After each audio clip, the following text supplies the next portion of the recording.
They handcuffed her right in front of the dog kennel. Mabel Rivers didn't resist, didn't scream, didn't run. She just turned her head back, looking at the black Neapolitan Mastiff, 143 pounds of muscle and scar tissue, being dragged onto a truck by 2 officers behind her. The dog clawed at the ground, growling, lunging toward her but held back by the leash. Mabel watched him one last look before the police car door slammed shut, and the only question in her mind was, if I don't get out, who will take care of him? Who will know that he's terrified of thunder, that he only eats when he hears my footsteps? She was arrested for animal cruelty. She the only person on earth that dog ever trusted. But the one behind this arrest was neither the police nor a prosecutor. It was someone who sat beside her every day, smiled at her every day, and planned to destroy her every single day. And the only person who could pull her out of this nightmare was the most powerful man in the American South. A man who had never saved anyone but himself, never trusted anyone, never looked at anyone for longer than 3 seconds, until he met her. But to save her, he would have to pay a price, the kind of price that even the most powerful man can only pay once. If this story touched your heart, hit the like button so more people can hear it. Share this video with someone you know will understand, because the best stories are the ones that get passed on. And subscribe to our channel so you never miss what comes next. And this is where the story begins. 2 years before, the door of the police car slammed shut behind Mabel Rivers. She stood before a black iron gate on the outskirts of Nashville, wearing a pair of old shoes with the soles worn thin and holding a crumpled piece of paper with an address written on it. The gate rose several feet above her head, and on either side stood 2 men in black suits with their arms folded, looking at her the way people look at a stray cat that has wandered into the wrong place. Mabel was 25 years old. Her mother had died of cancer when she was 19, leaving her nothing but a weekly rented room and a habit she'd never been able to break, the habit of looking into the eyes of animals and understanding what they were thinking. She had sacrificed her studies to care for her mother, and from that time until now, she had passed through many jobs, but none had kept her for long. It wasn't because she was lazy. It was because she had no diploma, no one to speak for her, and every time she filled out a job application and came to the line that said educational background, she always wanted to fold the paper back up and go home. But that day she didn't go home. She stood before that black iron gate and said to one of the men in the black suits, her voice not trembling but not strong either, "I heard this place is hiring someone to care for dogs. I know how to care for dogs." The man looked at her from head to toe, said nothing, and took out his phone to call inside. 5 minutes later, the gate opened. Mabel stepped into a world she had never seen before. A wide stretch of lawn, a stone-paved drive leading to a great house she didn't know whether to call a mansion or a castle. She didn't look at it for long. She wasn't the kind of person who stood admiring beautiful houses. She only heard the sound of dogs barking from somewhere behind the house, and her feet carried her in that direction before anyone had the chance to lead her inside. A small woman with salt and pepper hair twisted into a neat bun stepped out and stopped her in the middle of the path. Jolene Batts, the housekeeper of this estate for 20 years, looked at Mabel with the eyes of a woman who had grown used to judging people in 3 seconds. "Where are you going?" "I hear a dog. It isn't all right." Jolene tilted her head. "You haven't met anyone in this house, and you already know the dog isn't all right?" "I heard it bark. That bark isn't from aggression. It's afraid." Jolene stood in silence looking at her for a few more seconds, then turned and went back into the house. Mabel remained waiting outside in the yard, listening to the dog bark again and again from the kennels, a low broken sound, the kind of bark an ordinary person would hear and think the dog was angry, but Mabel heard it and knew it was calling for help. In the study on the 2nd floor, Perry Langston sat behind a dark wooden desk, his back resting against the chair, both hands placed on its arms. In front of him was a stack of papers Wade Prescott had just set down, the financial report for the 3rd quarter. Perry hadn't looked at it yet. He was listening to Jolene speak. "There's a girl outside asking for a job caring for dogs, Mr. Langston." Security called in. Perry didn't look up. "Let Wade handle it." Jolene didn't leave. She stood there for 1 beat longer, long enough for Perry to realize there was still something she wanted to say. He lifted his eyes and looked at her. Jolene said, "She says she knows how to make a dog stop being afraid." Perry frowned. In the 20 years Jolene had worked for him, she had never lingered after he had already given an order, unless she believed there was something worth hearing. Perry set his pen down on the desk. "Take her to the kennels. I'm coming down now."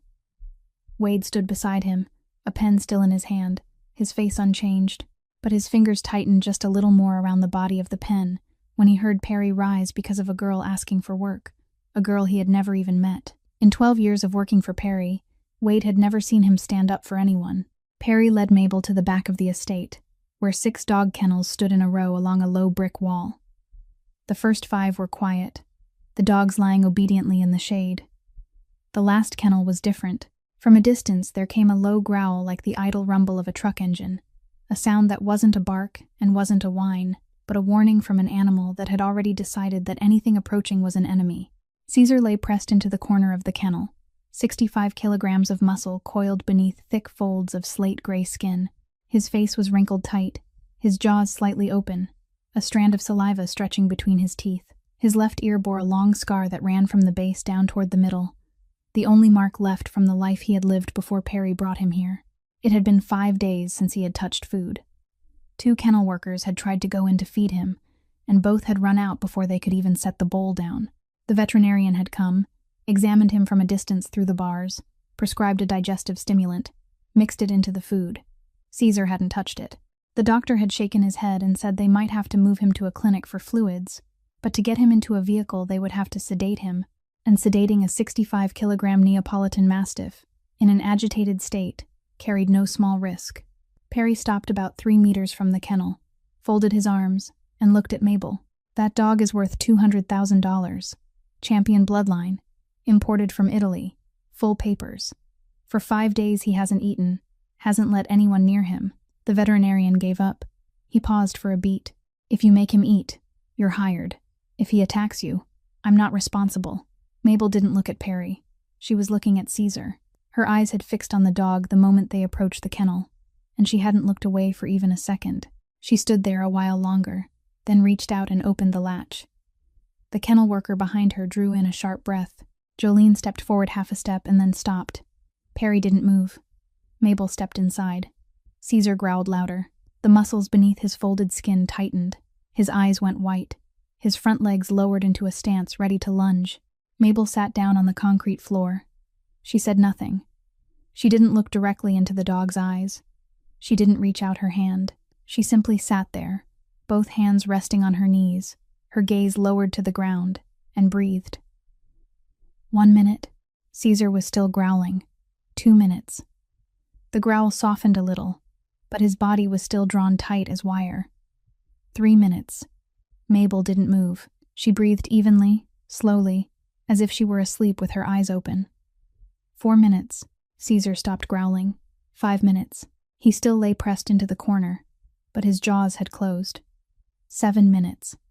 His head lowered to the ground, his eyes still fixed on Mabel but no longer white. 9 minutes. His nose twitched, drawing in her scent. 10 minutes. Mabel stood up, slowly, without any sudden movement. She stepped out of the kennel, closed the latch, and turned to look at Perry for the first time since she had entered. "What cleaning solution do you use for the kennel floors?" Perry frowned. That question didn't belong to any version of the outcome he had imagined. Mabel continued, her voice as calm as if she were speaking about the weather. "This dog used to be kept in an environment that used industrial chemicals. The smell of the cleaning solution you're using here is the same. Every time the staff finish cleaning the floor, Caesar smells it, and he goes back to the place where he was kept before. He isn't aggressive. He's reliving the same nightmare every day. Switch to an odorless cleaner. Give him 2 hours to adjust. Then place the food inside. He'll eat." Perry looked at her. He said nothing. Then he turned to the kennel worker. "Change it all. Right now. All 6 kennels." That afternoon, after the floors had been washed again with clean water without any scent, Mabel placed a bowl of food inside Caesar's kennel. She didn't go in with it. She simply set the bowl down and walked away. 20 minutes later, the bowl was empty. Caesar had eaten every last piece. It was his first meal in 5 days. Perry stood on the second-floor balcony looking down at the kennels. He had been standing there since the moment Mabel placed the bowl inside, and he was still there when the bowl was clean. Jolene came up with coffee, saw him still looking down, and asked, "Do you need anything, Mr. Langston?" Perry didn't turn back. "Give her a room in the staff quarters. Double the previous salary." Jolene nodded, asked nothing further. In 20 years working for Perry Langston, He had never personally decided the pay for a kennel worker. That had always been Wade's responsibility. But today he decided, and Jolene knew that when Perry Langston made a small decision with his own hands, it was never a small matter. Down in the yard, Wade Prescott stood by the kennel door, a clipboard in his hand. He heard every word Perry spoke from the balcony above. Wade's face didn't change, but the fingers along the edge of the clipboard tightened until his knuckles turned pale. Perry Langston was 34 years old and had never once had to explain who he was to anyone. In Nashville, people didn't ask what Perry Langston did for a living. They knew, or if they didn't know, it was better not to ask. The Langston family had been in that region since Perry's grandfather left Sicily for America in the late 1950s, carrying a suitcase of clothes, $2,000 in cash, and an understanding of order that American law didn't teach in school. Perry's father expanded that empire in the 1970s, turning it into a network of real estate, gambling, and transport that spread across the American South. Then Perry inherited it, not because he wanted to, because there was no one else. He was the only son, and in this world no one refused the inheritance left by his father, especially when that inheritance came with the kind of power an entire city respected. But Perry wasn't like his father, and he wasn't like his grandfather. He didn't like violence, and he didn't like noise. He liked order. He liked numbers lined up neatly across ledgers. He liked silence, and he had spent nearly 10 years moving most of the Langston Empire onto the legal side. Commercial real estate in Nashville, farmland on the outskirts of Memphis, and above all, the champion bloodline Neapolitan Mastiff breeding operation he imported directly from Naples. On paper, Perry Langston was a spotless businessman. Beneath the surface, the old power was still there, like the long shadow cast by a building that had already been completed but that no one yet dared to tear down. Everyone in the estate called him Mr. Langston. No one called him Perry. No one used his first name. Even Jolene, who had been by his side for 20 years, still called him Mr. Langston every morning when she brought coffee up to his room. It wasn't because he demanded it. It was because anyone who stayed near Perry long enough came to understand on their own that distance was something he needed, not something he chose. Perry didn't shake hands when he met people. He didn't smile politely. He didn't say thank you when Jolene set coffee down on his table. But every year on her birthday, he left an envelope on the kitchen table without writing a name on it. Jolene never said anything about that, and neither did Perry. That was the way the two of them understood each other after 2 decades. Not through words, through the things that didn't need to be said. Every morning Perry woke at 5 o'clock, before everyone else. He went into the bathroom, opened the mirrored cabinet, took out a small bottle with a white cap, and swallowed 2 pills with plain water, heart medication. A doctor in Nashville had prescribed it for him 2 years earlier, after the time he collapsed in his study and Jolene had to call an ambulance at midnight. Perry forbade Jolene to tell anyone. Jolene kept her word. But every morning when she brought up his coffee, she would secretly glance at the medicine bottle on the cabinet shelf. If the bottle held exactly 2 pills fewer than the day before, she was at ease. If it didn't, she would find some way to ask whether he needed anything, in the most ordinary voice she could manage, because Jolene understood that Perry Langston would rather fall in front of an enemy than let anyone see him weak. After the day Mabel got Caesar to eat again, Perry began drinking his morning coffee on the second-floor balcony instead of in his study. Every morning for 5 minutes, he looked down at the dog kennels, then turned back inside. Jolene noticed, but said nothing. In this estate, people lived by what remained unspoken. One afternoon in the 2nd week after Mabel was hired, Wade Prescott walked into Perry's study carrying a thick file. The quarterly financial report, a summary of cash flow from the commercial real estate, operating costs for the dog breeding facility, profit margins from the farmland parcels outside Memphis. Wade presented it clearly, smoothly, each figure arranged in order so neatly that nothing more needed to be explained. In 12 years of working for Perry, Wade had never once presented a wrong number, never once left out a page, never once arrived late to a meeting. Wade had an MBA from Vanderbilt, had 12 years of experience managing the finances of an empire that most people didn't even dare mention by name, and had one thing he believed mattered more than all the rest: absolute loyalty to Perry Langston. Perry listened, then nodded. Good. One word, no praise, no criticism. He didn't look up. Wade remained there for one more beat, waiting to see whether Perry would say anything else. Perry said nothing. Wade picked up the file, turned, and walked out of the room. The door closed softly behind him, but his footsteps in the hall sounded heavier than usual. 12 years. 12 years of delivering reports every week without fail. 12 years of receiving exactly one word: good. Never more than that. Never enough. Wade went down the stairs, passing a window that looked out over the backyard. Down by the dog kennels, Mabel was sitting beside Caesar's enclosure, her back resting against the iron bars, reading something on her old phone. Caesar lay on the other side of the bars, his head turned toward her, his eyes closed. For the first time in days, the dog was able to sleep. Wade looked at the scene for 3 seconds, then kept walking. His face didn't change, but something inside his chest was tightening. Slowly, patiently, like the way tree roots grow through cracks in concrete. Not loud, not hurried, but in the end strong enough to break everything apart. In those first weeks, Mabel learned Caesar the way a person learns a new language. Not from books, not from theory, but by sitting beside him for hours, in silence, watching every small movement that an ordinary person would overlook. She discovered that when Caesar's left ear dipped slightly, not fully lowered but tilted just a few degrees compared to the right, it meant he was uneasy. It could be a stomachache, it could be anxiety, it could be something in the air that reminded him of his past. The left ear, the one with the scar, was always the first to react, as if that scar didn't only live on the surface of his skin, but had burrowed into his nervous system, turning the ear into an antenna that received every signal of danger from the outside world. And Mabel read that antenna the way one reads an open page. The kennel workers saw Mabel sitting for hours inside Caesar's enclosure doing nothing, and thought she was lazy. They didn't understand that sitting still beside a 65-kilogram Neapolitan Mastiff that had once been illegally confined wasn't doing nothing. It was doing the hardest thing a human being could do for an animal, showing it that the presence of a person didn't always come with pain. Then, the first storm since Mabel arrived at the estate rolled over Nashville on a night in the middle of her 2nd month. Rain fell heavily from 9 o'clock.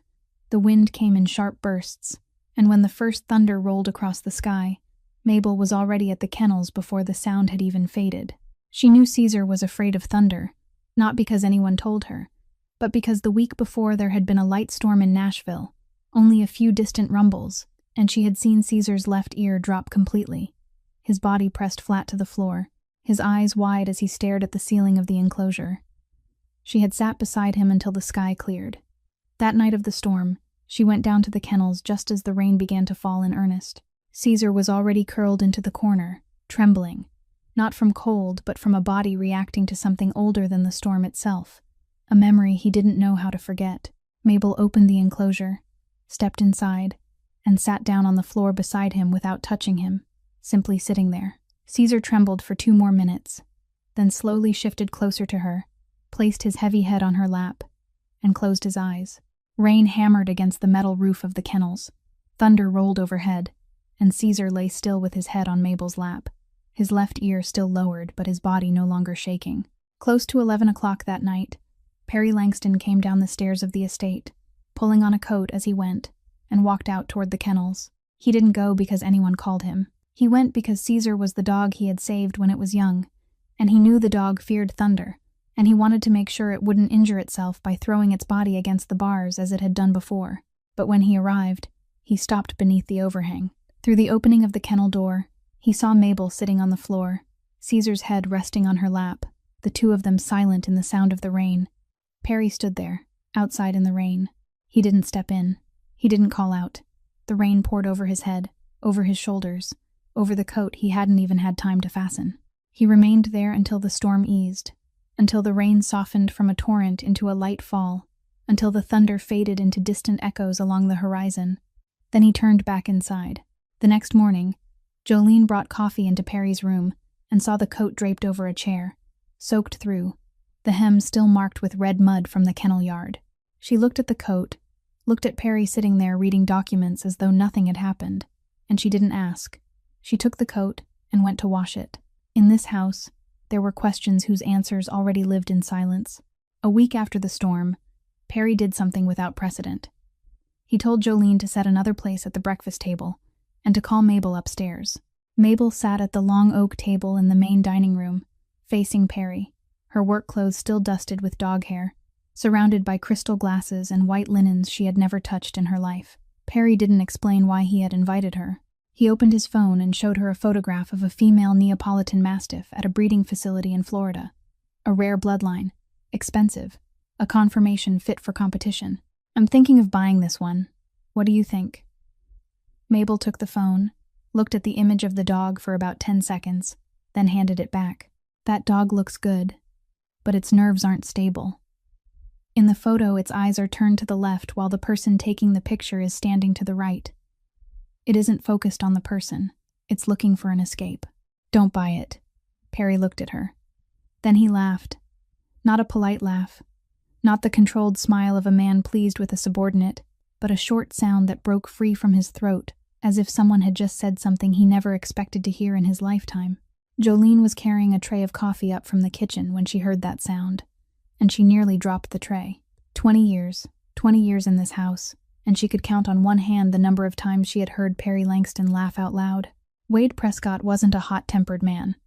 In 12 years of working for Perry Langston, he had never once lost his temper in front of anyone, never once raised his voice in a meeting, never once let anything show on the outside of whatever was happening within him. Wade was the kind of man who swallowed everything whole and digested it slowly, patiently, until it turned into something else entirely. For 12 years, he had delivered reports every week and received one word: good. For 12 years, he had managed the flow of money for the Langston Empire without ever misplacing a single number. And for 12 years, Perry had never once invited him to breakfast. Not once had he asked his opinion about anything outside finance. Not once had he laughed in front of him. Then a girl who had spent her youth working instead of studying, who wore shoes with the soles worn thin, sat silently in a dog kennel for 10 minutes. And Perry Langston laughed. Perry Langston invited her to breakfast. Perry Langston asked her whether he should buy a dog, the kind of question he had never once asked Wade, even though Wade was the man who managed the entire budget for the buying and selling of breeding dogs. Wade saw all of that and said nothing. He still delivered reports on time, still managed the finances without a dollar missing, still nodded every time Perry gave an order.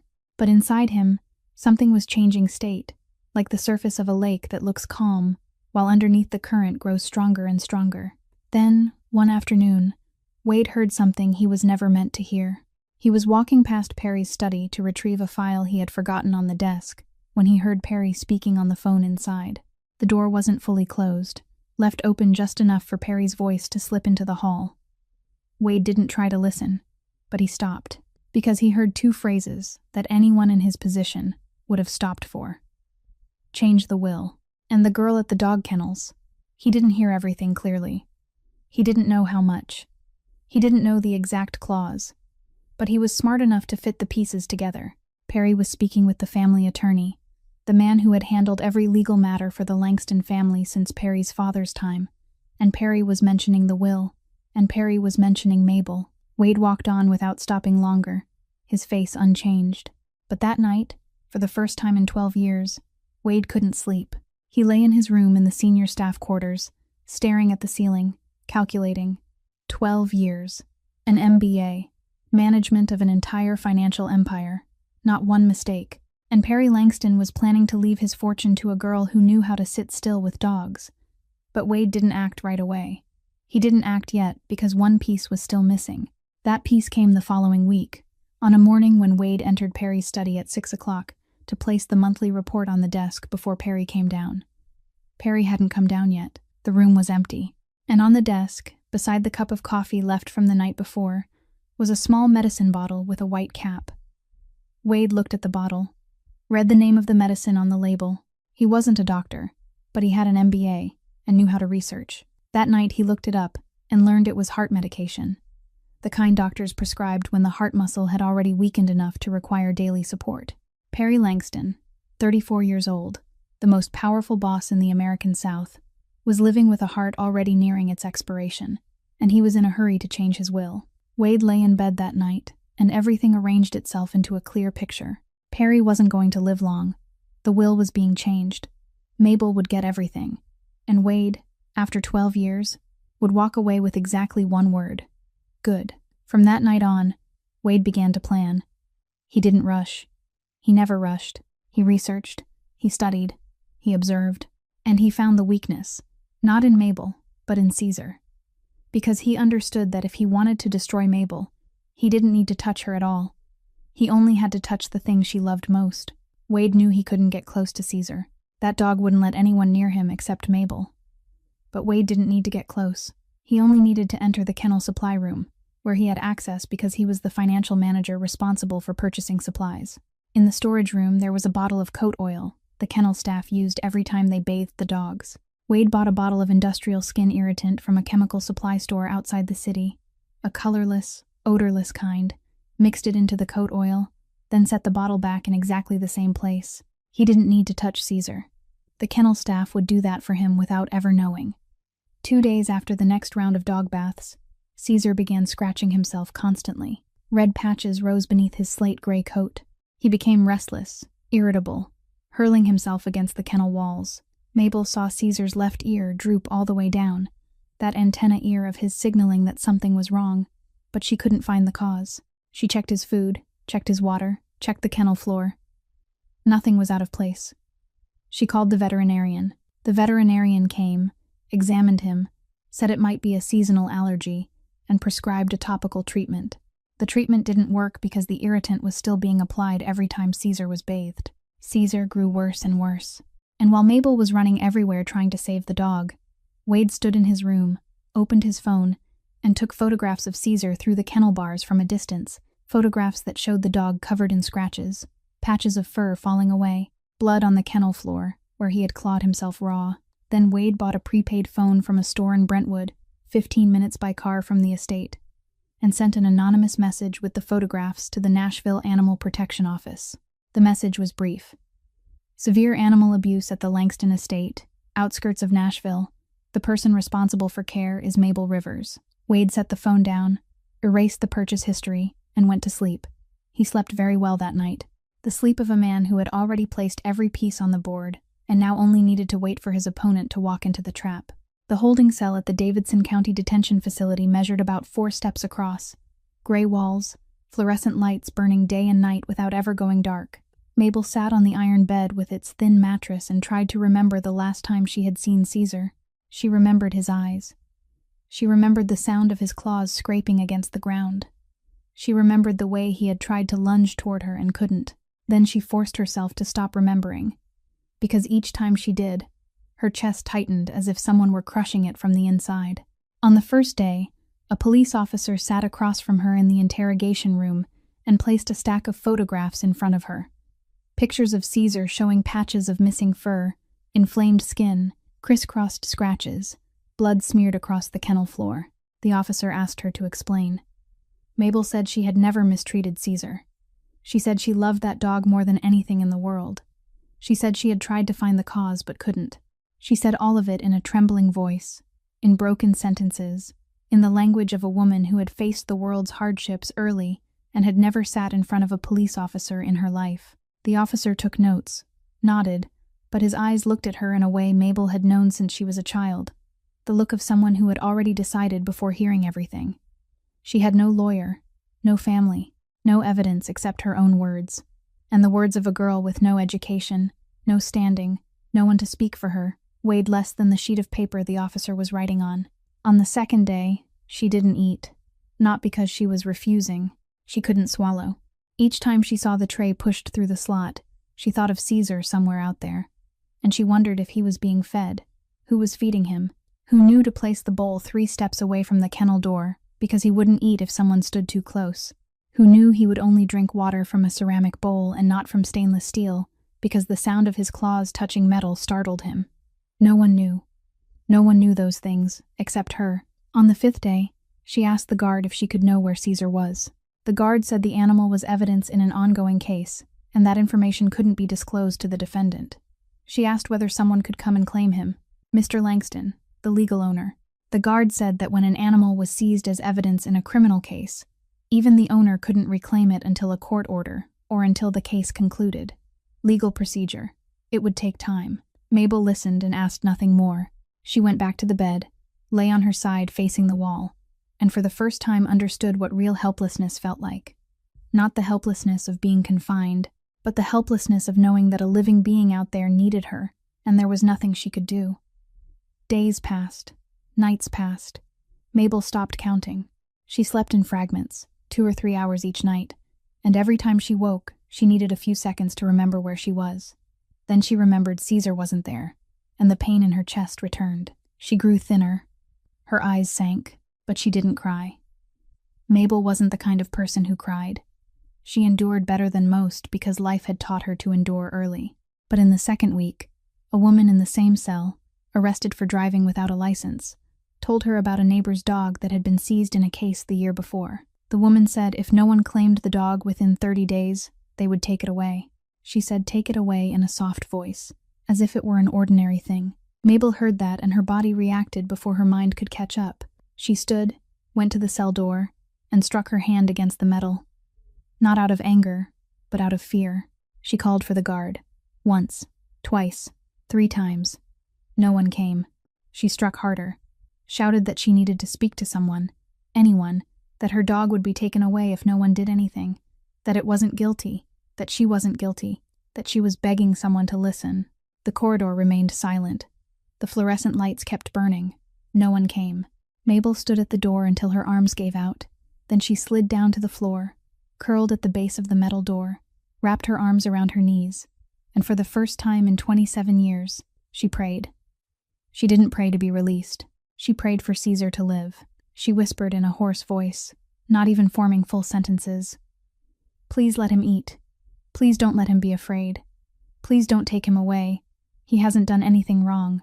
At the Davidson County Animal Shelter, more than 20 kilometers from Mabel's cell, Caesar lay pressed into the corner of his enclosure. A bowl of food had been placed in front of him that morning, untouched. The water bowl remained full. The shelter staff had tried to feed him 3 times, and all 3 times they had stepped back as he growled, bared his teeth, his eyes gone white. They wrote in the log, dog uncooperative, refusing food, mental condition unstable. No one at the shelter knew that the dog wasn't aggressive. He was waiting for the one set of footsteps he trusted. Those footsteps didn't come, and each day they didn't come. Caesar lay a little lower, his eyes grew a little dimmer, and the part of him that still believed someone would return grew a little smaller. Perry learned that Mabel had been arrested while he was sitting in his study at 7 o'clock in the morning. Jolene walked in without knocking, the first time in 20 years that she had entered without knocking, and Perry knew at once that something was wrong, because Jolene Batts never broke a rule, unless the rule no longer mattered. Jolene spoke briefly. Mabel had been taken by the police at dawn, charged with animal abuse, and Caesar had been seized and transferred to a shelter. Perry listened, and for about 3 seconds he didn't react at all. His eyes were on Jolene, but he didn't see her. He was processing the information the way his mind had been trained to process everything, during 12 years of leading the Langston Empire. Cold, fast, exact.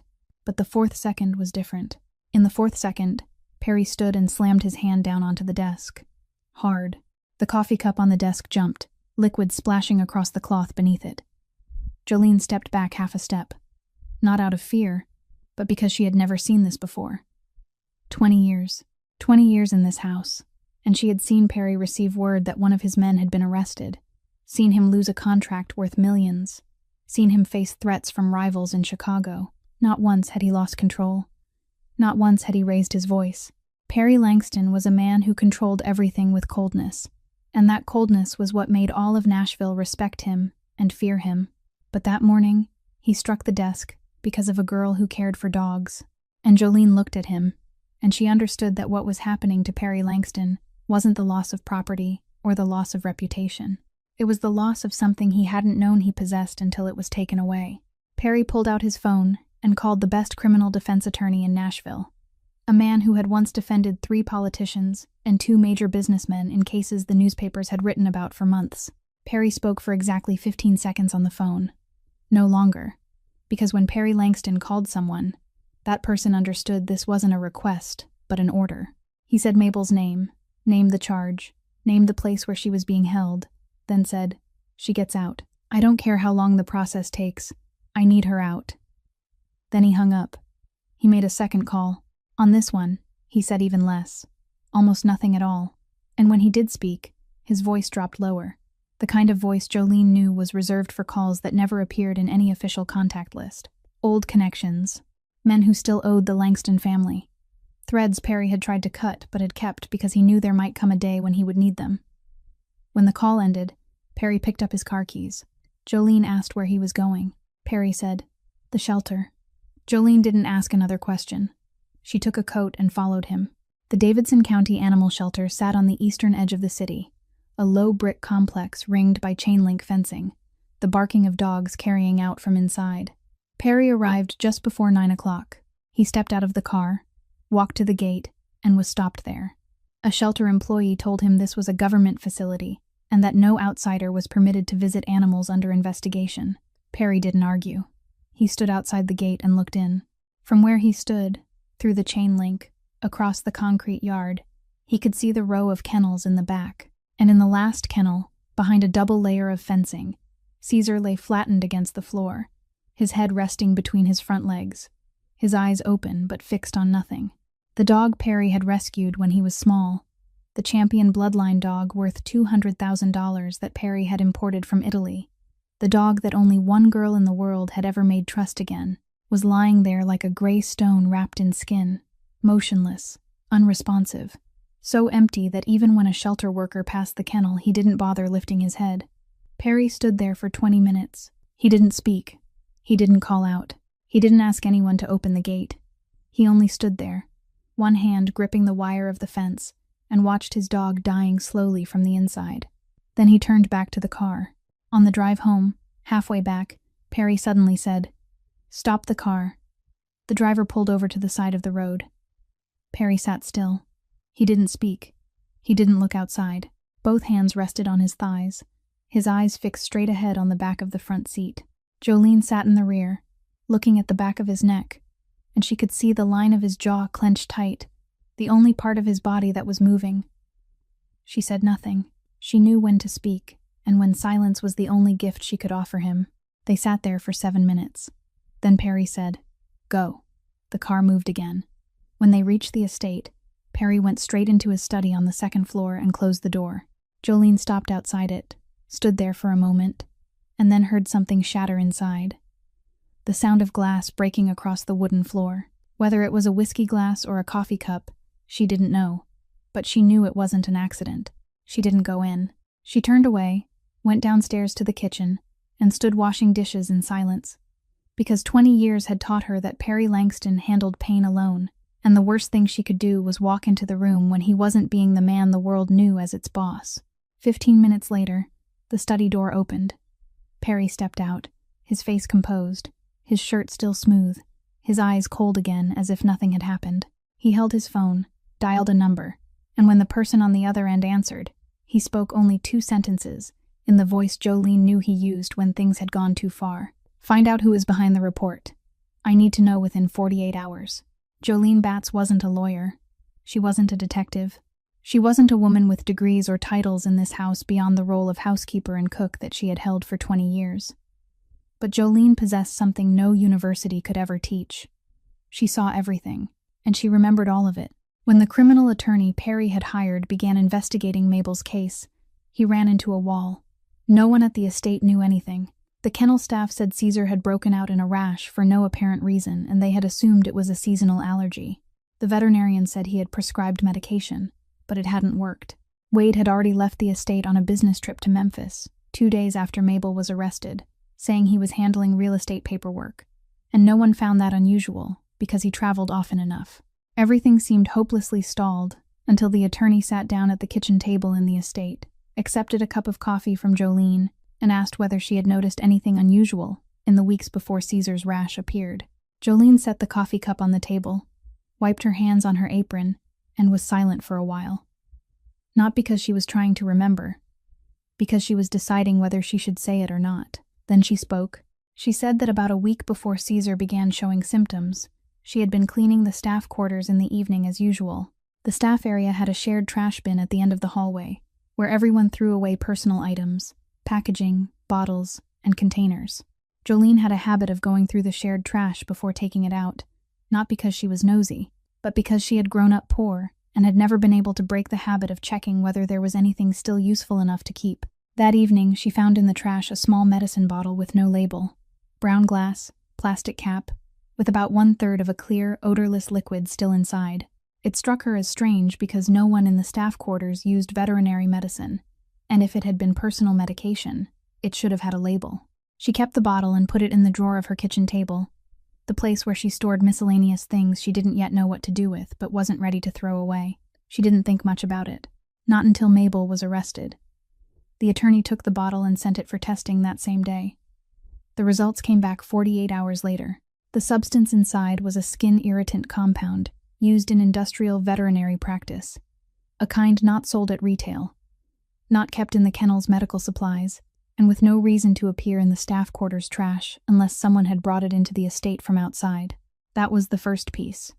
The second piece came from a place no one expected. Perry's attorney requested that the shelter provide the security camera footage from the area around Caesar's holding kennel for the entire period of Mabel's detention. The shelter had cameras recording 24 hours a day in all kennel areas, and they agreed to provide the footage under legal request. When the attorney reviewed hundreds of hours of video, he found something he had not been looking for but could not ignore. Every night, between roughly 10 o'clock and 11 o'clock, Caesar, the dog that had lain flattened all day without moving, would suddenly lift his head. He would stand up. He would walk slowly from the corner where he had been lying to the opposite corner, the one closest to the outermost fence of the shelter. Then he would lie down there, muzzle pointed toward the fence, and remain like that until around midnight, when he would stand and return to his original corner. Every night. Regularly. The same hour. The same corner. The attorney had the outdoor camera near the fence checked, and there, about 50 meters from the fence, standing on the sidewalk outside the shelter road, each night during the exact period Caesar moved, was the still figure of a person. Mabel. She had been released on bail after the second week because Perry's attorney had filed for her bond, but she was still forbidden by temporary court order from having contact with animals. She wasn't allowed into the shelter. She wasn't allowed near Caesar, but every night she took the bus to the road outside the shelter, stood 50 meters from the fence, remained there for about an hour, then went home. She didn't call Caesar's name. She didn't whistle. She didn't make a single sound. She simply stood there, and every night she stood there, Caesar moved to the corner of the kennel closest to her. The dog couldn't see her because his kennel was inside the building, dozens of meters from the outer fence and separated by multiple walls. He couldn't hear her because she made no sound, but he knew she was there. No one could explain how, but he knew. The attorney invited an animal behavior specialist from Vanderbilt University to review the footage and prepare an expert report. This specialist, an associate professor with more than 20 years of research experience, watched the footage again and again, then wrote a report that would later be read in court. She wrote that Caesar's behavior showed an exceptionally deep emotional bond with Mabel Rivers, the kind of bond she had encountered only in cases where an animal had been cared for over a long period with genuine empathy. She wrote that this behavior was completely inconsistent with the accusation of abuse, because a dog that has been mistreated develops avoidance reflexes toward the person who harmed it and never voluntarily seeks that person out. She wrote that Caesar was not moving toward a random direction, but toward the exact direction where Mabel stood, night after night, and that this was behavioral evidence that couldn't be staged or faked. That report, together with the test results from the bottle containing the skin irritant, was submitted to the court. The judge finished reading it, sat in silence for a moment, then dismissed all charges against Mabel Rivers. The order forbidding her from having contact with animals was lifted. Mabel was fully released. That morning, when the attorney called Perry with the news, Jolene was standing nearby and heard it. Perry ended the call and said nothing. Jolene looked at him and said softly, "That girl stood outside the shelter every night and never told anyone." Perry remained silent a moment longer, then said, "I know." Jolene didn't ask how he knew. In this house, there were things no one needed to ask. Perry drove Mabel to the animal shelter himself that morning. No driver. No one with them except Jolene in the back seat. Mabel sat in the passenger seat, wearing the clothes Jolene had brought her at the detention center earlier that morning, old jeans and a white t-shirt, her hair tied back in haste, her eyes more hollow than 3 weeks before, her body noticeably thinner, yet her hands resting on her thighs without trembling. On the way, no one spoke. Perry looked straight ahead. Mabel looked out the window. Jolene sat in the back in silence. The entire car was filled with the kind of silence that belongs to people carrying too much inside their chests without knowing how to let it out. When they arrived, Perry stopped the car in front of the shelter gate. This time no one stopped him. The lawyer had called ahead, the paperwork was ready, the court order lifting the restriction on contact had taken effect. A shelter employee led the three of them across the concrete yard, past the first row of kennels where barking echoed from both sides, to the back row where animals seized in cases were kept separately. The last kennel. Mabel saw Caesar before they reached it. She saw the gray mass lying flattened on the concrete floor, all four legs stretched out, his head resting between his front paws, his eyes open but seeing nothing. The dog had grown thin, the folds of skin along his neck and shoulders sagged more heavily, his ribs visible beneath the coat. 3 weeks without proper meals, drinking only enough water to stay alive, had turned the 65-kilogram Neapolitan Mastiff into a dimmer version of himself. Mabel stopped at the kennel door. The shelter worker unlocked it. Mabel stepped inside. And what happened next made the shelter employee, a man who had worked there for 7 years and believed he had seen everything, step back. Caesar lifted his head, slowly, heavily, as if his head weighed 10 times what it should and he had to use everything left in him to raise it. His eyes found Mabel. Then he stood. His front legs trembled. His back legs trembled. But he stood, and he moved toward her. Not just moved, he lunged. 65 kilograms of weight crashing into Mabel with a force no one would have expected from a dog that had lain still for 3 weeks. Mabel fell back onto the concrete floor. Caesar pressed against her legs, against her thighs, his massive head pushing into her chest, his muzzle tilted upward, a rough, broken sound coming from his throat. Not a growl, not a bark, but the sound a dog makes when it has found again something it believed was lost forever. Mabel wrapped her arms around Caesar's head, her hands circling his neck, her face buried into the thick folds of skin along his neck, where the layers of flesh lay soft and warm. She didn't cry. She simply held him so tightly that her fingers pressed into his skin, that her body trembled with his trembling, that the two of them became a single shape on the cold, concrete floor of the shelter. Caesar didn't leave her. He lay across her legs and didn't move, as if even a fraction of distance would make her disappear again, and this time she wouldn't return. Perry stood behind them, 2 steps from the kennel door, his arms folded across his chest. He didn't step inside. He didn't say anything.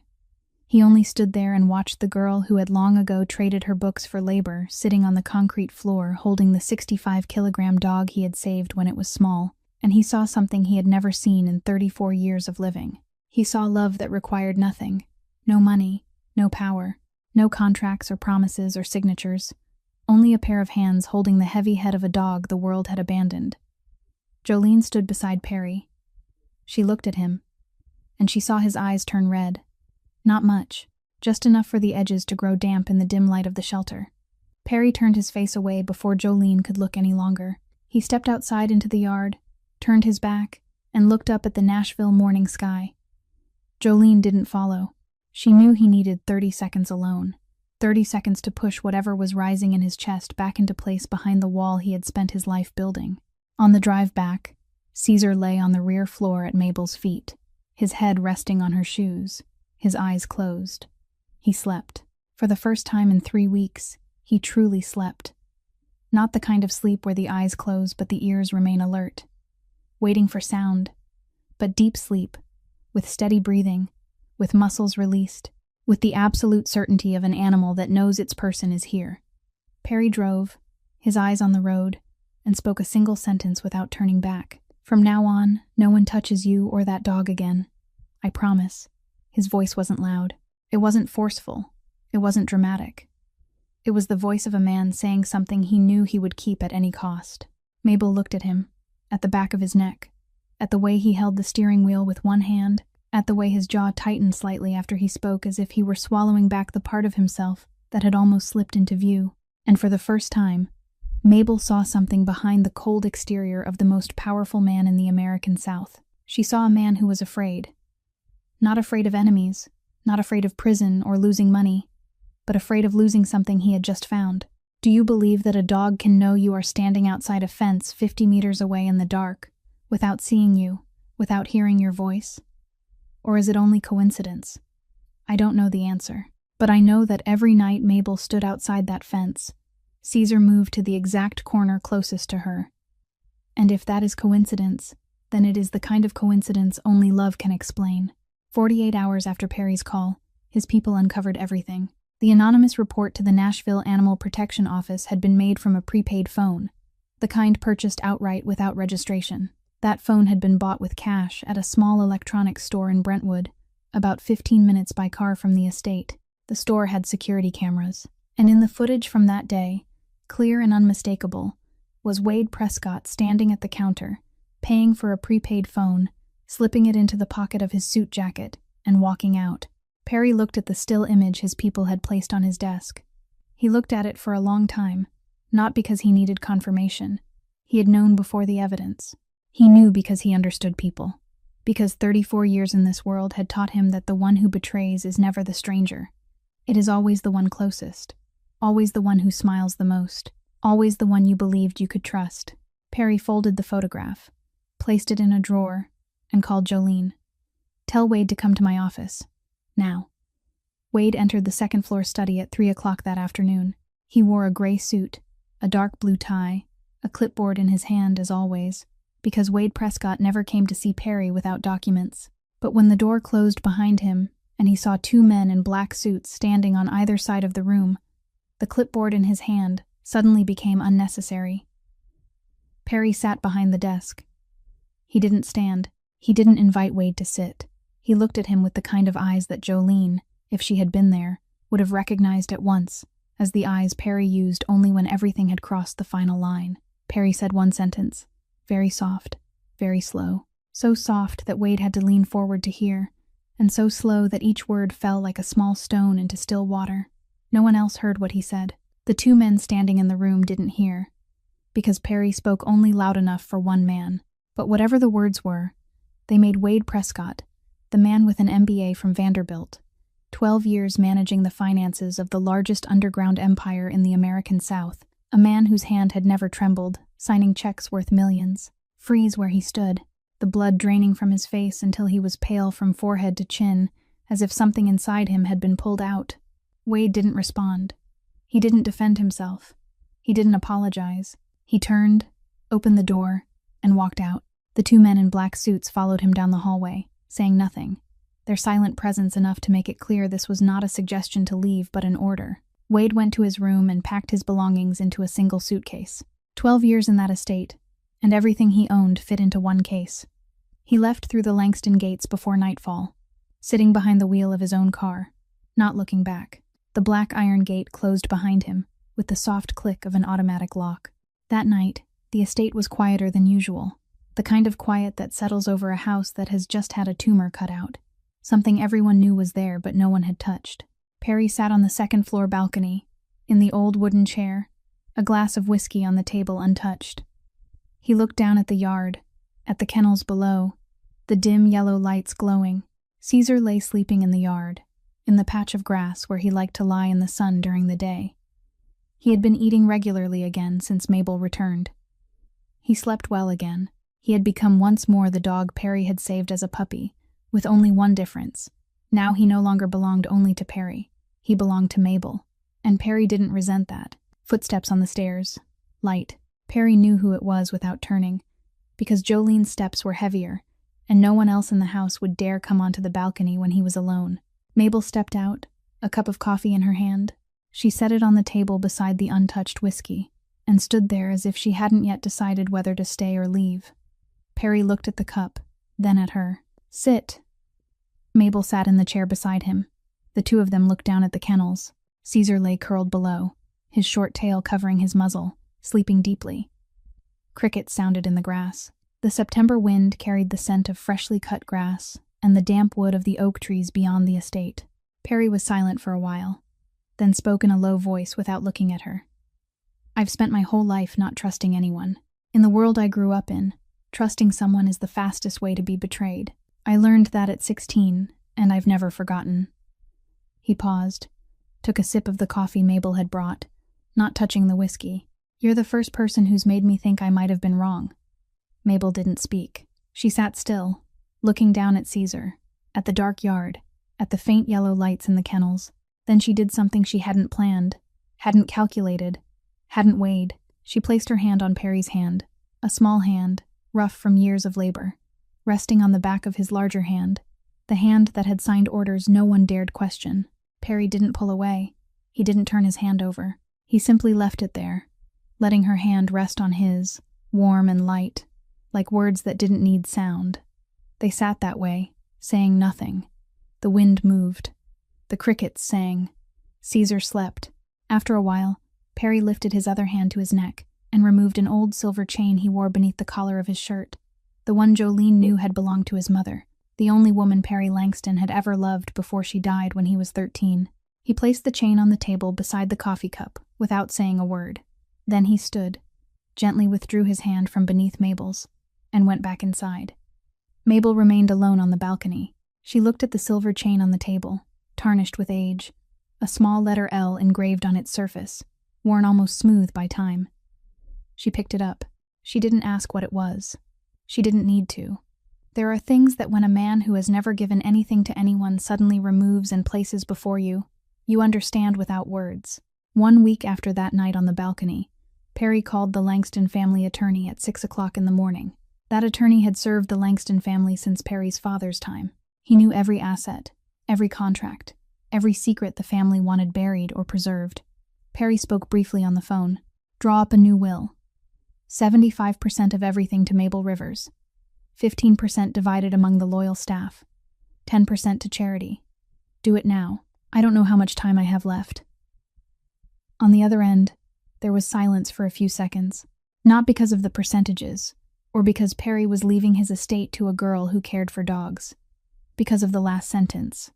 I don't know how much time I have left was not the way Perry Langston spoke.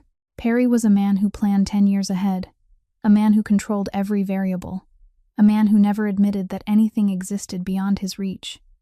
But that day he admitted it, and the attorney understood that when Perry Langston admitted he could no longer control time, then time truly was running out. The will was drawn up that same day, notarized that same day, signed by 2 witnesses that same day. Perry read every page, signed his name everywhere it was required, then closed it. Finished. But he didn't stop there. That night, after Jolene had gone to her room, after Mabel had gone down to the dog kennels to sleep beside Caesar the way she did every night there was a storm, even though that night there was no storm, Perry remained in his study and wrote. He wrote by hand on a sheet of white paper taken from the drawer, using the fountain pen his father had left behind. His handwriting was not beautiful. He wrote slowly, because he wasn't used to writing by hand. Everything in his life had always been typed or spoken as an order. But that night he wrote by hand, because there are things a computer cannot hold. He wrote to Mabel. Not long. Perry was not a man who wrote long things, but every word he wrote carried more weight than any multi-million-dollar contract he had ever signed, because for the first time in his life, Perry Langston was writing with the thing he had spent 34 years trying to bury. When he finished, he folded the paper, placed it inside an envelope, wrote no name on the outside, and put it in the top drawer of his desk. He didn't tell anyone to deliver it. He wasn't ready for anyone to read it. Perhaps he hoped he would hand it to Mabel himself one day. Perhaps he hoped he would never need to give it to her, because that would mean he was still here. But his body didn't wait for him to finish hoping. The heart disease worsened week by week. Every morning, Perry took his medication on time, but the medicine only kept his heartbeat steady. It couldn't repair a heart that was growing more tired with every passing day. One afternoon, Jolene was wiping down the second-floor hallway when she heard footsteps slow in the middle of the stairs. She looked out and saw Perry standing halfway up, one hand gripping the banister, the other pressed against the left side of his chest, his eyes closed, his breathing heavy. He stood there for about 10 seconds, then opened his eyes, drew in a deep breath, and continued up as if nothing had happened. Jolene stopped him at the top of the stairs. She looked at him with the eyes of a woman who had seen him collapse on the floor of his study 2 years earlier. Eyes not afraid, but no longer willing to close themselves. "You have to go to the hospital, Mr. Langston." Perry looked at her, not angry, not dismissive. He looked at her with the most exhausted eyes Jolene had ever seen on him, and he said, his voice soft but each word clear, "I'm not dying in a hospital, Jolene."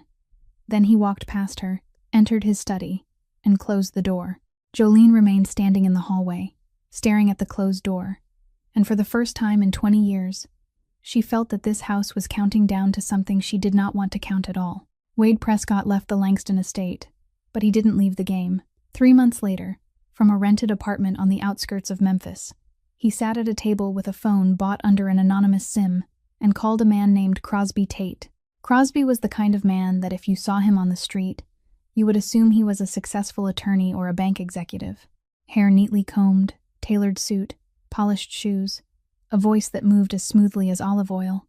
The kind of man who walked into any room and made people believe he knew exactly what he was talking about. Crosby wasn't a real lawyer. He had business cards that read estate and trust attorney, an office address in downtown Nashville, and a license framed on the wall. All of it was false. The license was a high-quality color print. The office was a monthly rental in a commercial building he used only when he needed to meet clients. The business cards could be printed anywhere. Wade and Crosby had known each other before, from the time Wade was still in Nashville and needed someone to handle paperwork that real attorneys didn't want to touch. Wade knew Crosby was best at one thing, getting people to sign documents they didn't understand, and Wade knew exactly who the next target would be. The opportunity came sooner than Wade expected. A month after contacting Crosby, Perry received news from Chicago. An old matter from the past had resurfaced, tied to a payment the Langston family had never fully settled from the time of Perry's father. The kind of situation Perry had to handle himself, something that couldn't be delegated and couldn't be delayed. Perry prepared to leave. Before he left the estate, he called Mabel into his study. Mabel stood before his desk, her hands still marked with dust from the kennels.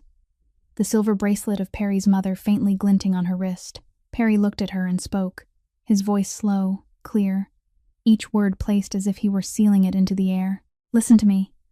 While I'm gone, people will come. Strangers, familiar faces, men claiming to be partners, men claiming to be lawyers, men claiming to be anything. It doesn't matter what they say. It doesn't matter what papers they bring. Don't sign. Anything. If anyone brings papers, don't sign. Wait for me. Mabel nodded. She looked at him and saw something in his eyes that she had learned to recognize after months beside him. Concern. Perry Langston was worried. Not for himself. For her. Perry left. The estate without him felt like a body without a spine. Everything still standing, but missing the force that held it steady. Jolene continued to manage the house.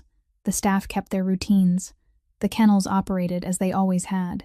But without Perry, the house lacked the gravity his presence created. 2 weeks after he left, Crosby Tate arrived at the estate. He came in his own car, wearing a dark blue suit, carrying a leather briefcase, stepping through the gate with the confidence of a man who had been there many times, though it was his first. He handed his business card to security and said he was an estate and trust attorney, there to advise Miss Rivers on protecting her assets. Security called inside to confirm. Jolene heard and frowned. But a lawyer coming to give legal advice wasn't unusual, especially for a household with a fortune like the Langstons. Perry's people had no reason to stop him. He had a card. He had an office. He spoke like a lawyer. No one suspected him because there was nothing to suspect. Crosby sat with Mabel in the first-floor living room, at the oak table. 2 cups of coffee Jolene had brought out, and he began to speak. He spoke about property law, about trust funds, about how the federal government handled assets connected to unlawful activity. He said that with the Langston family's past, Perry's assets, the real estate, the kennels, the bank accounts, all of it fell into a zone of risk if the government opened an investigation. He said the only way to protect everything was to transfer it all into a legitimate trust before the government acted. And he said it had to be done immediately, that it couldn't wait for Mr. Langston to return, because every day of delay increased the risk. Mabel listened and didn't understand half of what he said. She didn't know what a trust was. She didn't know how asset seizure laws worked. She only heard one thing clearly among all the legal language Crosby poured out. If you don't sign today, tomorrow you could lose everything.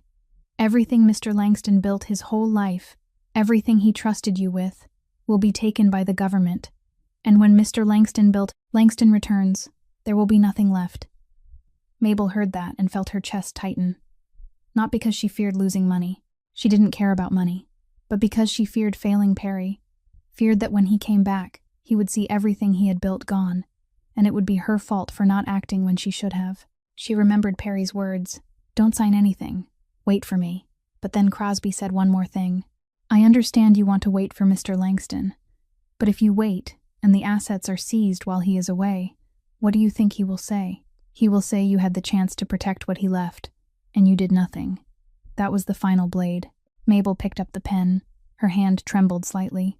She looked down at the document filled with words she couldn't read through completely, and she signed. She signed because she believed she was protecting Perry's legacy. She signed because she believed she was keeping her promise to him in another way. She signed because she was Mabel Rivers, the girl who had grown up too fast in the school of hard knocks, who didn't know that in this world there are smiles sharper than knives and voices smoother than a noose. And when she set the pen down, she didn't know that she had just placed everything Perry had entrusted to her into the hands of the man who had sworn to destroy her. She broke her promise to Perry, but she broke it believing she was keeping it. And perhaps that is the most painful kind of betrayal, the kind where the one who betrays doesn't know she is betraying until everything is already too late. Mabel came to the kennels at 6 o'clock in the morning, as she did every day. She walked from the staff quarters toward the back of the estate, across the stretch of grass still wet with dew, to the kennel gate. She reached for the lock and stopped. The lock was different.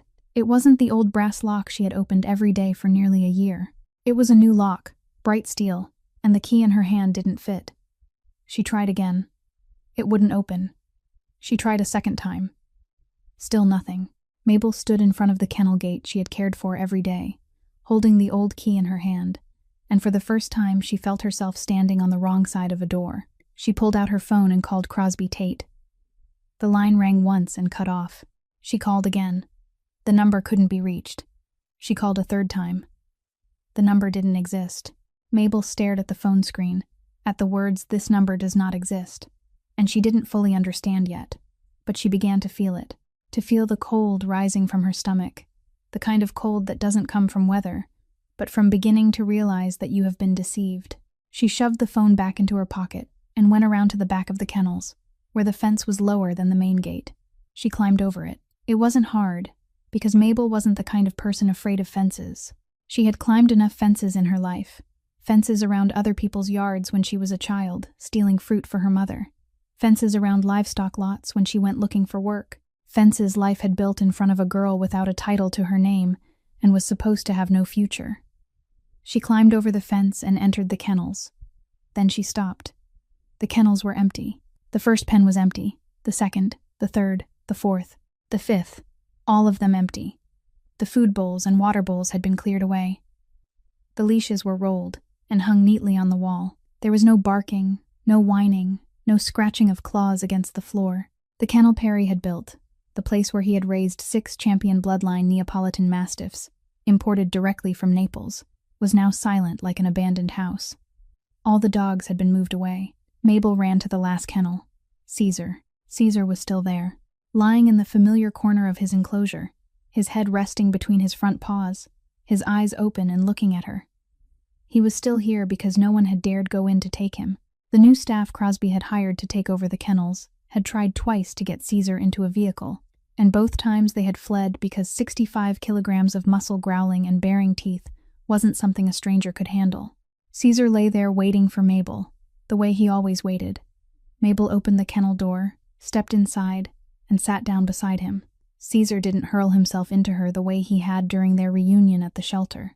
This time he simply shifted closer, rested his head on her lap, and closed his eyes, gently, trustingly, as if he knew she would always come back and he no longer had to panic. Mabel sat in Caesar's enclosure, looking around the kennels Perry had built, the floors Perry had replaced because Mabel said the old ones held too much moisture for the dogs, the metal roof Perry had replaced because Mabel said the old one leaked in heavy rain. The ventilation system Perry had installed because Mabel said the Nashville summers were too hot for large breeding dogs. Everything in these kennels carried the mark of the two of them. Perry gave the orders, Mabel made the suggestions. Perry paid for it, Mabel knew what was needed. And now all of it belonged to someone else, because she had signed documents she could barely read. Mabel sat there for a long time, then stood and went into the kennel office, the small room at the head of the row where the staff had once kept records and supplies. The room had changed. The old desk was still there, but now it held a laptop, several file binders, and a box of business cards bearing the name Crosby Tate. He had used this room as a temporary office. Mabel pulled open the desk drawer, not looking for anything in particular, only because she needed to do something other than sit still and lose her mind. The first drawer contained printed papers, contracts, reports. The second held pens, paper clips, odds and ends. The third drawer, the bottom one, stuck a little when she pulled on it, and Mabel had to jerk it hard. Inside was a white envelope, no name written on it, no stamp. Mabel picked it up, opened it. Inside was a handwritten letter. The handwriting wasn't beautiful. It leaned slightly. The pen strokes were heavy, the kind of writing made by a man who wasn't used to writing by hand, but had tried to write carefully. Mabel recognized the handwriting. She had seen Perry's writing a few times before, on the notes he left for Jolene on the kitchen table, in the margins of reports where he marked comments. This was Perry's hand. She read it, slowly, word by word, because Mabel read slowly, always slowly, because she had left school early and printed words on a page had never been her friends. Perry had written that in his life he had met hundreds of people willing to be loyal for money, for power, for fear. He wrote that Mabel was the only person who had ever been loyal from the heart. He wrote that he didn't know how to say this aloud, so he was writing it, and that he hoped she would never need to read this letter, because that would mean he was still beside her to say it himself. Mabel didn't finish reading. She got about halfway through, and then her eyes blurred. Not because the writing was hard to read, because of tears. She cried, not because she had lost the kennels, not because she had lost the real estate, or the bank accounts, or anything else that could be counted in money. She cried because she should never have needed to find this envelope here. It should have remained in Perry's desk drawer at the estate, where he had kept it, where he had hoped to place it in her hands himself one day. But Crosby had gone through the house, had found it, had read it, and had hidden it here, because the letter proved how deeply Perry trusted Mabel, and if that letter had come to light before the plan was finished, everything would have collapsed. Mabel sat down on the floor of the office, her back against the leg of the desk, the letter in her hand, tears falling onto the page, and blurring the final lines she had not yet been able to read. Caesar came in from the kennel, rested his head on her leg, and looked at her with eyes that didn't understand words, but understood tears. When Mabel finished crying, she wiped her face with her sleeve, folded the letter and tucked it into the breast pocket of her shirt, then pulled out her phone. She called Perry. The line rang 3 times. Perry answered. Perry listened as Mabel spoke on the phone. She told him briefly, because Mabel wasn't someone who spoke at length. She said the lock had been changed. The dogs had been moved. Crosby had disappeared.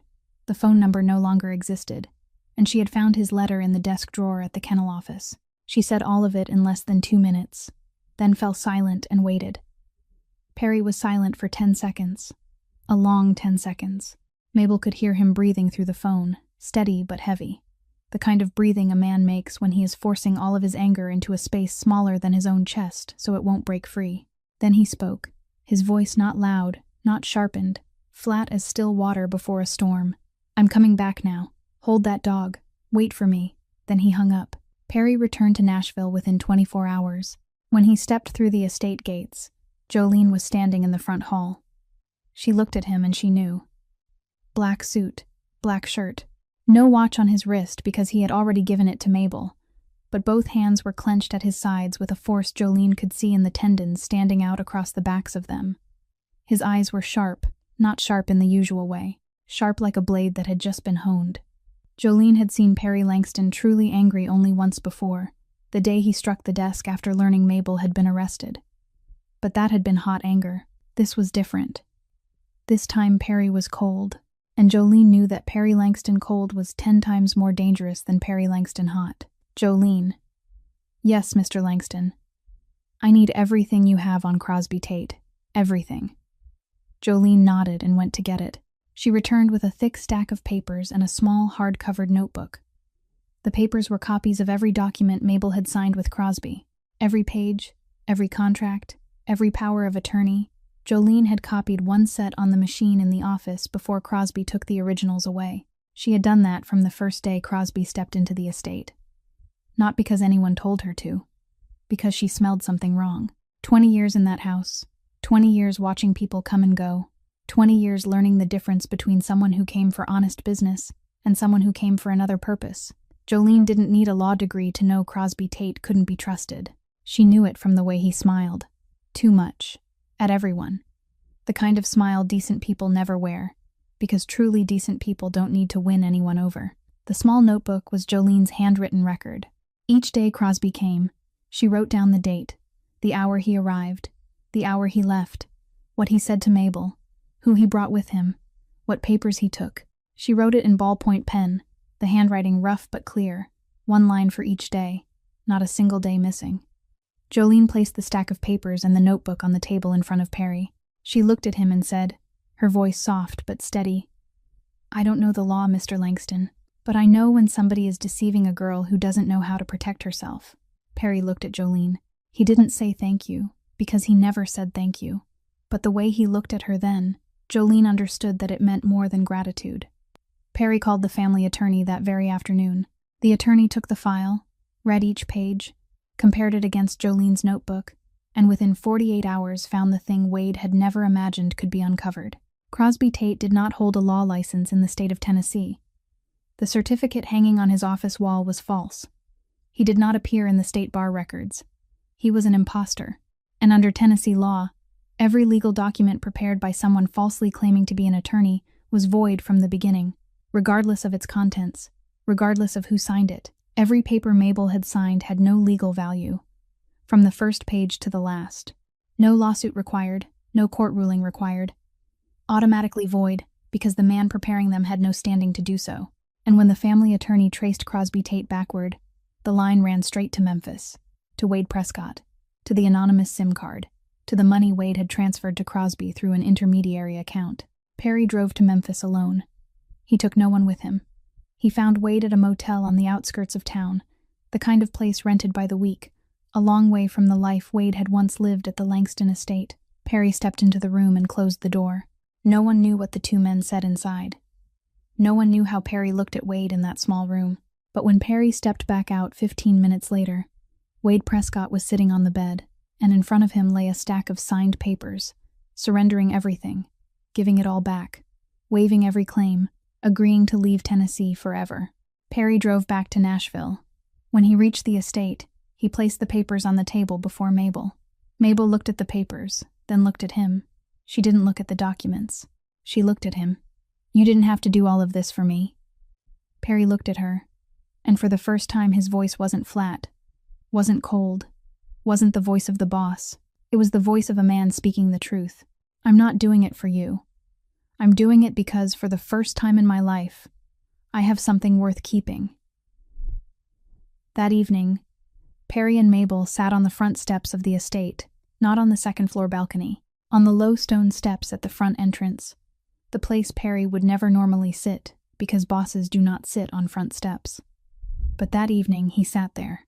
Caesar lay between them, his great heavy head resting on the stone, his eyes half closed, his short tail giving the occasional small wag. Perry reached out slowly and placed his hand on Caesar's head, lightly.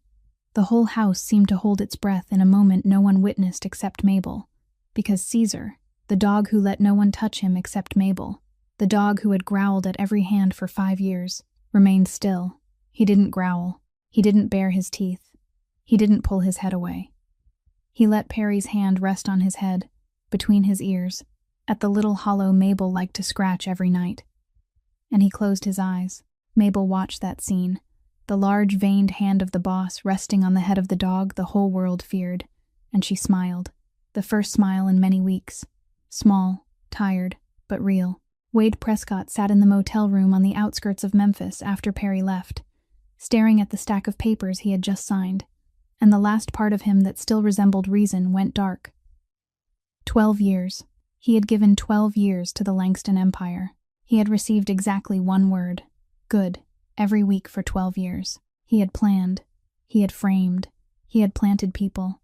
He had deceived. And each time he had been defeated by a girl with no formal pedigree, by a housekeeper who searched through trash, and by a dog that wouldn't let anyone come near. Wade had lost. Lost everything. Lost completely. But Wade Prescott wasn't the kind of man who lost and then walked away to build a new life somewhere else. He was the kind of man who lost and wanted everything to burn with him. If he couldn't have the Langston Empire, then Perry wouldn't keep it either. If he couldn't destroy Mabel with law or manipulation, Then he would destroy her another way. A way he had never used before because until now he had still possessed enough reason to fear the consequences. But now he had nothing left to fear. Wade took the last anonymous phone he still had and dialed a number in Chicago. The number belonged to a man Wade knew from the years he had managed Perry's finances. A man tied to the Langston family's past. On the other side, the opposing side, the side Perry had spent 10 years trying to cut away from. Wade spoke briefly. He said Perry Langston had a weakness, that for the first time in his life, Perry had a real weakness. Not money, not land, not power, but a girl named Mabel Rivers, who lived in the Langston estate and cared for dogs. He said that anyone who wanted to hurt Perry didn't need to touch Perry at all. They only needed to touch that girl. Then he ended the call, snapped the anonymous SIM card in half, dropped it into the toilet, flushed it away, and left Memphis before morning. Wade's final move didn't use law, didn't use contracts, didn't use schemes. It used violence, through other hands. 10 days later, Perry received the warning. It came through the old network he still maintained. The hidden lines he had never fully cut, because he understood that in this world, cutting every line meant becoming blind. The message was brief. People from Chicago were coming to Nashville. Not one person, several. And they weren't coming for Perry. They were coming for the one person Perry cared about most. Perry listened and sat in his study for a long time. He had always known this would come. He had always known that in his world, loving someone meant turning them into a target. That was why he had not loved anyone for 34 years. That was why he had built walls around himself so high no one could climb them. But Mabel hadn't climbed the wall. She had simply sat on the other side and waited, the way she had sat in Caesar's kennel and waited. And the wall had fallen because it could not withstand that kind of patience. Perry called Mabel into his study. She entered, Caesar following behind her as always. Perry looked at her, and this time he didn't circle around the truth. Listen to me. Take Caesar, take Jolene, get in the car, go to the address I give you. He placed a small piece of paper on the desk, an address in the outskirts of Knoxville, more than 3 hours away from Nashville. My people are there. They'll keep you safe. Don't come back until I call. Mabel looked at the paper, then at him. What about you? Perry didn't answer. He raised his hand to his left wrist, where his father's watch had rested for 20 years, worn every day, worn while he slept, worn while he bathed, the only thing left that had belonged to his father. He removed it slowly. The face was worn, the leather strap aged, the second hand still ticking steadily. He placed the watch in Mabel's palm and closed her fingers around it. Hold on to this for me. Mabel looked down at the watch in her hand. Then she looked up. Her eyes held no tears. They held something worse than tears. Understanding. She understood what he was doing. She understood why he had removed the watch he had never taken off. She understood why he said, "Hold it for me," instead of giving it to her. You promised me. Her voice was soft but clear. You promised no one would touch me or Caesar again. You promised. Perry looked at her and said, his voice no louder than a breath, "And I keep my word." Perry called his entire security team into the room. He gave the order. All of them go with Mabel. All of them. No one stays. The estate guards, the drivers, the gatekeepers, everyone. Take Mabel, Jolene, and Caesar to Knoxville. Stay there until he calls. Jolene stood at the door, hearing the order, and she understood. She looked at Perry with the eyes of someone who had stood beside him for 20 years and knew this was the last time she would see him in that room. She wanted to say something, but she didn't, because there are things that once spoken become real, and she wasn't ready for that reality. Perry stayed behind at the estate alone. He didn't stay because of courage. He didn't stay because of pride. He stayed because he knew that if the estate was empty, if no one was here, the men from Chicago wouldn't stop. They would go looking, and they would find Mabel. Perry stayed to draw all attention to himself, so that every minute he held them here was another minute Mabel could get farther away. He sat in the chair in his study, poured a glass of whiskey, set it on the table beside the only photograph in the room, a photograph of his mother taken when she was 30 years old, and he waited. The estate was silent. For the first time in many years, the house held only one man, and that man sat in the dark, drank whiskey, and waited for the thing he knew was coming. Mabel's phone rang at 5:40 in the morning. She was lying in bed in a small house on the outskirts of Knoxville. Caesar asleep at the foot of the bed, Jolene in the next room. she answered and heard Jolene's voice. But it was not Jolene's voice as she knew it. Not the calm, low, controlled voice. The voice of a woman who had kept the same tone for 20 years no matter what happened. Jolene's voice was shaking from the very first word. "Child, come home right now." Mabel did not ask what had happened. She did not need to ask, because that trembling voice said everything. She set the phone down, sat on the edge of the bed, and the whole world stopped for about 3 seconds. 3 seconds in which she did not breathe, did not think, did not move. Then she stood, got dressed, called Caesar, and drove back to Nashville. 3 hours of driving, and she could not remember what roads she had passed, where she had turned, how many red lights she had stopped at. She only remembered her hands gripping the steering wheel and Perry's father's watch on her wrist, heavier than it had ever felt before. She reached the estate close to 9 o'clock that morning. The gate stood open. The yard was empty. No guards, no drivers, no one, because Perry had sent all of them away with her the night before. Jolene stood on the front steps, her face gray, her eyes swollen, her hands clenched together in front of her stomach. She watched Mabel step out of the car and said nothing. She only lifted her gaze toward the second floor. Mabel passed her, climbed the stairs, and went to the study. The door stood slightly open. Mabel pushed it wider. Perry Langston's study, the room where he sat every day, where he signed orders no one dared argue with, where he had struck the desk when he learned she had been arrested, where he had removed the watch and placed it in her hand only hours before. That room was silent now. The whiskey glass on the desk was more than half empty. The chair had been turned askew, and Perry lay on the wooden floor, between the desk and the window, on his side, one arm stretched toward the door. He had blocked everything. He had kept them there. He had bought enough time for Mabel to get far enough away to be safe, and he had not survived it. Mabel stood in the doorway and could not take another step. Her legs would not obey. Her eyes saw, but her mind refused to process it. Perry Langston, the most powerful boss in the American South, the man all of Nashville feared, the man who had struck a desk because of her, stood in the rain because of her, laughed because of her, removed his mother's bracelet because of her, was lying on the floor of his own study, and he would not rise again. On the desk, beside the whiskey glass, lay the signed will, and in the margin of the last page, in that same slightly slanted handwriting she had recognized at the kennels, Perry had written one more line: "You are the only right thing I ever did in my life." The sound of dog claws tapped against the wooden floor. Caesar stepped into the room, past Mabel, and went to Perry. He lowered his head and sniffed Perry's hand where it lay stretched across the floor. He sniffed for a long time. Then he lay down beside him. He did not bark. He did not whine. He did not howl. He simply lay down, placed his great heavy head beside Perry's arm, closed his eyes, and remained still, as if he understood, as if he had known before Mabel knew. Mabel walked forward. Her legs could move now, not because she was strong, but because her body moved on its own after her mind had stopped giving orders. She sat down on the floor on the other side of Perry, across from Caesar. She looked at his face. His eyes were closed.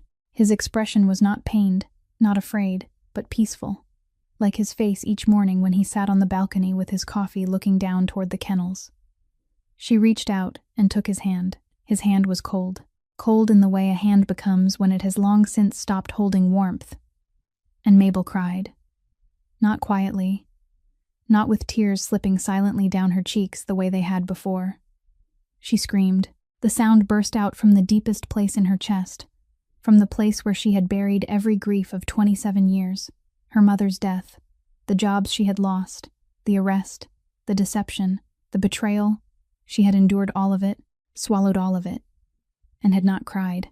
But Perry Langston's cold hand in hers shattered every wall she had built, and the scream broke free like water bursting through a dam, filling the empty room, echoing through the hallway, down the staircase, into the front hall where Jolene stood. Jolene heard that scream and covered her face. She stood in the hall with her back against the wall, both hands over her face, and she cried too. Not aloud. She cried the way Jolene cried, without a sound, only tears and shaking shoulders. 20 years she had stood beside Perry Langston. 20 years bringing his coffee each morning, washing the rain-soaked coat without asking, counting the pills in the bottle without speaking, keeping every secret he never needed to tell her to keep. 20 years. And now he lay on the floor of his study, and she stood in the hall with her face in her hands, because she could not go upstairs. Because if she went upstairs, she would have to see him one last time, and she was not yet ready for the last time. Mabel cried for a long while. She did not know how long. It might have been 5 minutes. It might have been 20. Time meant nothing in that room. When she began to calm, when the scream gave way to broken breathing and then to silence, Jolene entered. She walked slowly and sat down on the floor beside Mabel, not looking at Perry because she did not yet have the strength to look, looking only at Mabel. She placed her hand on the shoulder of the girl she had doubted on the first day, had copied papers to protect, had searched through trash to save, the girl she had not given birth to but had guarded in her own way. Jolene spoke, her voice soft, hoarse, breaking at the edge of the final word. 20 years I stood beside him. I never once saw him fear anything. Not until he met you. He was afraid of losing you. Mabel heard those words and closed her eyes. In the darkness behind her eyelids, she saw Perry standing in the rain, watching her sit in Caesar's kennel, his coat soaked through, not stepping inside, not calling out, only standing there until the rain stopped. She saw his hand lying still beneath hers on the balcony, not pulling away, not closing over hers, only remaining there so she would know he was present. She heard his voice saying, "I have something worth keeping," in that voice he had used only once in his life. And now she sat on the wooden floor, holding his cold hand, wearing his father's watch on one wrist, his mother's silver bracelet on the other, and she understood that she was holding his hand for the last time. Perry Langston's will was validated by the Davidson County Court 3 weeks after his death. 75% of the entire estate, the mansion, the commercial properties, the agricultural land, the breeding kennels, the bank accounts, everything went to Mabel Rivers. 15% was divided among the loyal staff, with Jolene Batts receiving the largest share even though she never asked and never counted. 10% went to charity. No one contested it, no one objected, because Wade Prescott had disappeared, and because the will had been prepared by the family attorney, fully notarized, with 2 witnesses, at a time when Perry was completely of sound mind. There was no opening for anyone to challenge. Mabel was 27 years old, a woman without a formal degree but with a heart of gold. Though she lacked knowledge of financial management and still struggled to read a contract without sounding out each word, she became the heir to the Langston empire. And the first thing she did was not buy a new car, not renovate the mansion, not open investment accounts. The first thing she did was turn the breeding kennels into a rescue and rehabilitation center for abandoned dogs. She kept the structure Perry had built, kept the new metal roof, the new flooring, the ventilation system she had once suggested and Perry had paid to install. But she changed the purpose. No more breeding dogs for sale. She took in abandoned dogs, abused dogs, illegally confined dogs, the ones the world had decided it no longer needed. She brought them in, treated them, restored them, and found them new homes, in Perry's spirit, saving the lives that had been thrown into cruelty from the beginning but refused to break. Like Caesar, like Perry himself. Jolene stayed. She did not leave. She told Mabel, "I stayed in this house 20 years for him. I will stay longer for you." She still brought coffee each morning, still kept the house in order each day, still checked the trash out of habit she could not abandon. And every morning when she carried coffee up to the second-floor balcony, she looked at the wooden chair where Perry had once sat, and she saw Mabel sitting there, every morning. Mabel sat on the old wooden chair on the second-floor balcony, exactly where Perry had once sat each morning drinking coffee and looking down at the kennels. She sat there at first light, when the dew still lay across the grass, when the dogs in the kennels began to wake and run into the yard. On her left wrist she wore Perry's father's watch, the worn leather strap, the aged face, the second hand still ticking steadily. On her right wrist she wore Perry's mother's silver bracelet, the engraved letter L nearly faded away with time. 2 keepsakes on 2 wrists. One from the man who had shaped Perry into who he became. One from the woman who had taught Perry how to love before she died when he was 13 years old. And now both rested on the wrists of the girl Perry had chosen to entrust with everything. Mabel looked down at the yard. The dogs were running across the grass. A pit bull mix missing one front leg was running in circles with a gaunt shepherd mix that had only been brought in the week before. A small dog of no clear breed lay on its back in the morning sun, all 4 legs in the air, sleeping without fear in the middle of the yard. Dogs no one had wanted. Dogs Mabel had saved. Caesar lay at Mabel's feet on the balcony floor, his great heavy head resting between his front paws, his coat a deep gray, his face folded, the scar on his left ear still visible. He did not go down to run with the others. He stayed here, beside Mabel, beside the chair where Perry had once sat, as if he were holding a place for someone who would never return, yet still holding it, because loyalty does not need to be received in order to exist. Mabel looked down at the yard, at the dogs running, at the morning light spreading across the grass that Perry had once watched every day, and she spoke softly, not aloud, only a whisper. A voice so quiet only Caesar could hear it, and perhaps only Perry, if he were still somewhere upon that balcony. I kept it. Everything you left. I kept it. Caesar lifted his head, pressed his muzzle against her leg, then lay down again and went back to sleep. The Nashville sunlight poured across the balcony, and the morning moved on. If this story has touched you, please press like so more people can hear it. Share this with someone you believe will understand, because the best stories are the ones that continue to be told. And don't forget to subscribe to our channel so you don't miss the next stories each day. How did this story make you feel? Please leave a comment below. We always want to hear what comes from your heart, because every comment gives us the strength to keep telling the stories that deserve to be told. We wish everyone watching this a life of good health, a joyful life, and peaceful days ahead. Thank you for staying with us. Goodbye, and we will see you in the next video.